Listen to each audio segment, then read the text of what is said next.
So we dug deep into this story because it truly, truly is shocking. And just to remind you of some of the details, I did a long monologue on this if you want to go back and review all of the nitty-gritty details.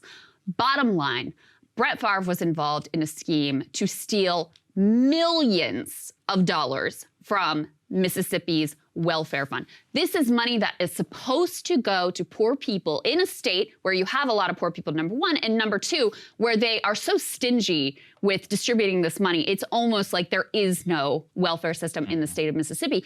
Instead, multi-millionaires like Brett Farve were like pigs at the trough for this thing he alleges no wrongdoing, and he had no idea what was going on. For the lawyers, let me just put this out there.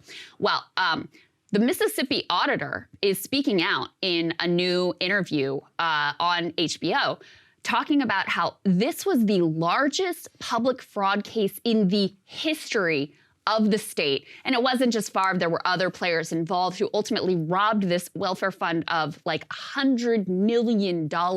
Let's take a listen to what that Mississippi State Auditor is saying. What I can tell you is that this is the largest public fraud case in the history of the state of Mississippi. Here in the poorest state in America, money from the state welfare fund intended to help alleviate poverty was instead being rerouted by those in charge to their cronies and friends, nearly $100 million in all. They thought of this fund as not only their own fund to do what they wanted with, but they thought of it as a slush fund that no one was watching at all. They thought of it as a slush fund. Just a reminder on some of the details, specifically with regard to Favre.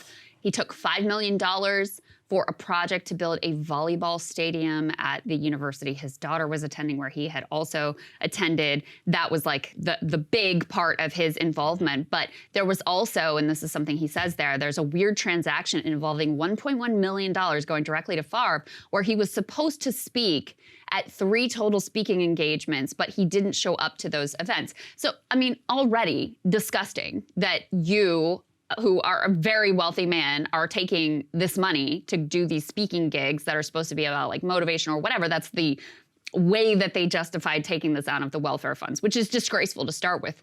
But then you don't even do the speaking gigs. Allegedly, again, he says there was no wrongdoing here. But this is having huge political reverberations also, Saagar. The former Mississippi governor was really implicated in all of this and had sort of like direct involvement. There were text messages that were revealed between him and some of the key players in this where he seemed to know exactly what was going on. He also denies wroongdoing. The current governor, Tate Reeves, Ryan Krim lookalike. He does, yeah, he really does. Want an image in your head. He and the previous governor, you know, they're really tight. He was sort of like an acolyte of the previous governor. They have the same network of donors and social circles and all of that sort of stuff. So he is also implicated here and seemed to be involved in what looked to be a cover-up of this whole scheme during his time in office. Well, I don't know if this is the whole story of why the people in the state are not too impressed with Tate Reeves, but he's actually in a little bit of trouble for re-election. Obviously, Mississippi, deep red state. The idea that a Democrat could have any shot in this state is incredibly far-fetched. I'm not going to say that the Democrat is going to win. The fact they're even within striking range is quite remarkable. There's an article from The Hill. They say Democrats see Mississippi's governor race as ripe for an upset. He's got some of the lowest approval ratings Tate Reeves does in the entire country, has been name-checked, they say, at times in the state's long-running welfare scandal.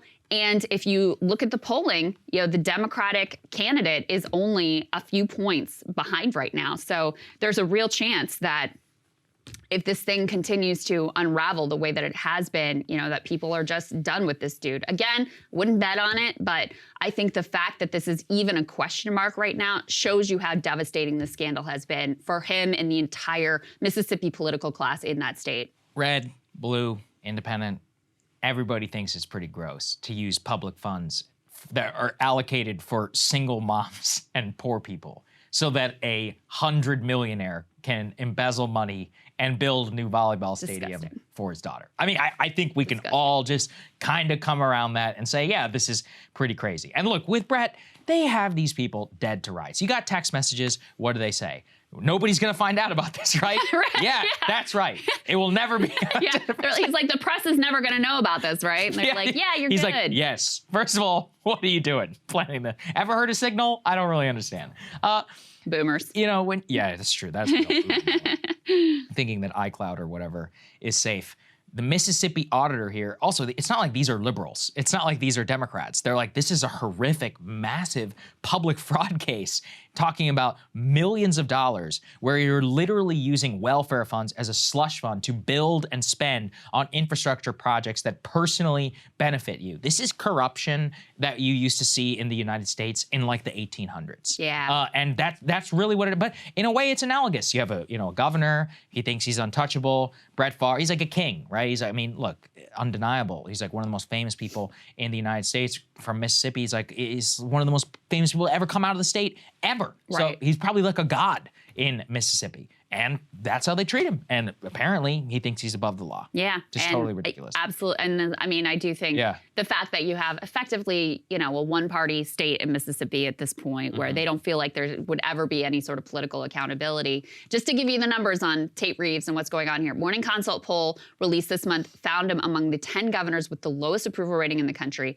Mississippi Today Siena College poll found 57% of respondents, including 33% of Republicans, want to see someone other than the governor as the state's top official. It wasn't that long. Mississippi was one of the last states to sort of transition from the era of like electing Democrats locally and like the Dixie crab model and that whole thing. So it actually wasn't that long ago that the governor was a Democrat.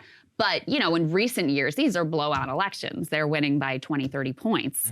So to have it even close at all, again, utter indictment and shows you how disgusted the public there is with this entire scandal. Yeah, and you know what? I really think that they should be. Hey guys, ready or not, 2024 is fully upon us now, and Saagar and I have been brainstorming ways that we can really up our game for this critical election. Yeah, we rely on our premium subs to expand our coverage, to add staff, to upgrade the studio. We just want to give you the best independent coverage of this election, which is possible. So if you can help us out, become a premium subscriber today, breakingpoints.com, or the link is down here in the description video. It really means the world to us, and if you like what we're all about, this is the best possible way to keep us 100% independent, working only for you.